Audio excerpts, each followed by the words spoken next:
never imagined that a simple joke, something I had said 100 times before, could become the moment that broke everything. That evening felt ordinary in every way. We had dinner, watched a show, and talked about work. Then my phone buzzed with a message from Ethan, my best guy friend since college.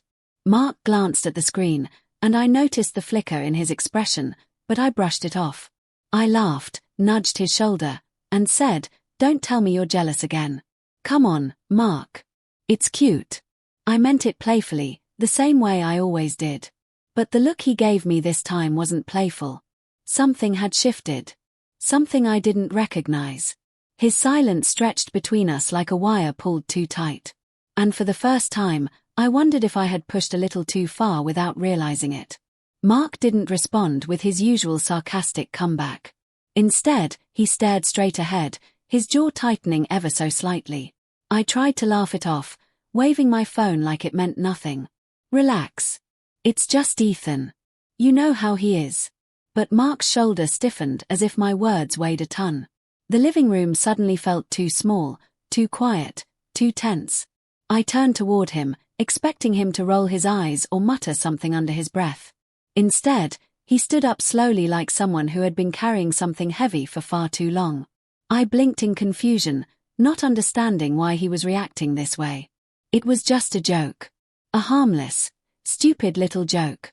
But the look on his face told me it wasn't harmless to him. Not anymore. He walked toward the door without saying a word. Not fast, not dramatic, but calm. Almost painfully calm. My stomach dropped as I watched him slip on his shoes. He wasn't angry. He wasn't yelling. That silence was so much worse. "Mark, where are you going?" I asked, forcing a laugh that didn't sound like mine. He didn't answer. He didn't even look at me. The panic rising inside me felt unfamiliar, like a sudden storm crashing without warning.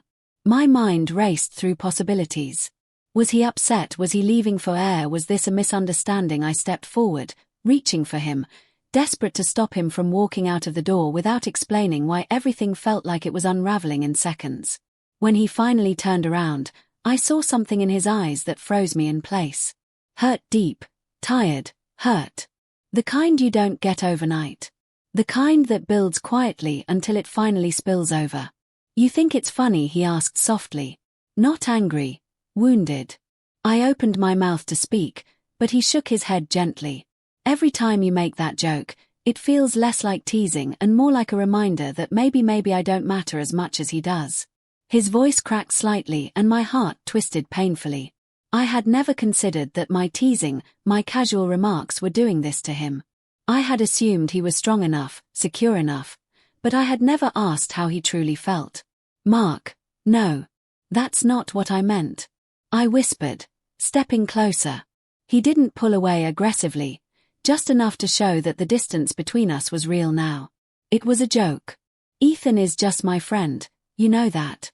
But even as the words left my mouth, they sounded weak, rehearsed, like excuses I had used too many times. His lips curled into a sad, humorless smile. "Do I?" he murmured. "Because you light up when he texts. You defend him more than you defend me. And tonight when you laughed, it hit me. I'm not someone you fear losing." The quiet truth in his voice sliced straight through me. I felt my throat tighten. "Mark, that's not true. You're my husband. You're the person he raised a hand, stopping me gently. "I've been trying to convince myself that I'm overthinking," he said. "But I'm tired. Tired of feeling like the outsider in my own marriage." His words struck deeper than any fight we'd ever had. I had always taken his calm nature as strength, as stability. I never realized it meant he was hurting silently, waiting for me to notice. And I didn't until now. Too late, too suddenly, too painfully. I stepped forward, my voice trembling. "Please don't leave. Sit down. Let's talk."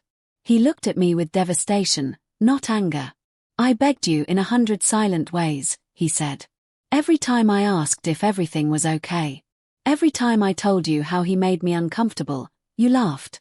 You made me feel weak for caring." His words felt like shards of glass sliding under my skin. I had turned his vulnerability into a joke. I had dismissed his pain because I thought it was harmless teasing, But now I could see the cracks I had created, deep ones. He reached for the doorknob again.